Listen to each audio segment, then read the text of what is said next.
বৃষ্টির মধ্যে কত কষ্ট যে হয়েছে, এই প্যাক কাদা এটা সেটা আসতে জার্নি করতে অনেক হেসে গেছে, বাট তারপরও দিন শেষে আমরা জিততে পারছি। এই জয় নিয়ে আমি খুশি।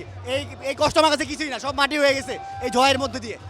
কাদা মারিয়ে এখানে যারা ভক্ত সমর্থকরা আছেন তারা উল্লাস করছেন, এই উল্লাস আসলে আপনাদের প্রাপ্তি ছিল কিনা? হ্যাঁ হ্যাঁ, উল্লাস অবশ্যই আমাদের প্রাপ্তি ছিল।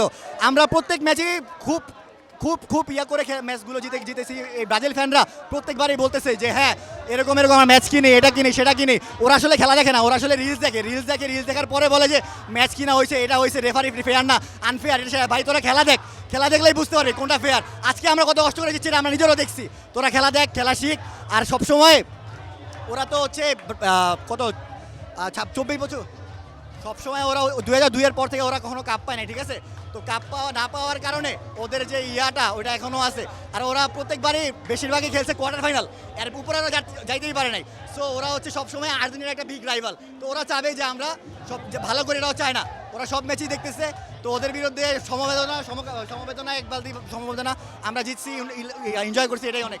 আসলে আপনারা এখানে সবাই জানেন মানে হ্যান্ড অফ গড কোন দল থেকে বলা হয়, নিশ্চয়ই আর্জেন্টিনা।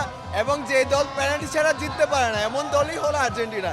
দিন শেষে তাদের আসলে ফিফা সহযোগিতা দরকার হয়, এছাড়া তারা জিতা কখনোই সম্ভব হয় না। ঠিক গত ম্যাচ মিশরের সাথে আমরা দেখেছি তাদের খুব ভয়ানক একটা অবস্থা ছিল, ঠিক সেই জায়গা থেকে তারা যেটিকে কামব্যাক বলে, এটি আসলে কোনোভাবেই কামব্যাক ছিল না, এটি আসলে ছিল সম্পূর্ণ ফিফা সহযোগিতা, যার কারণে তারা আসলে কোনো রকম জিতে। আপনি দেখবেন তাদের টিমকে সামারাইজ করলে দেখবেন তারা এখন পর্যন্ত যেই টিমগুলোর সাথে খেলেছে টপ 15 কোনো টিমের সাথে তাদের এখন পর্যন্ত কোনো খেলাই পড়েনি। তো সেই জায়গায় তাদেরকে বলতে পারি তারা চ্যাম্পিয়ন টিম হওয়ার পরও, নাম্বার 1 র্যাঙ্কিংয়ে থাকার পরও তারা যদি টপ 15-এর সাথে না খেলে থাকে তাহলে তারা তো অবশ্যই ফিফা সহযোগিতা নিয়েছে, এটা তো সবার কাছে পরিষ্কার।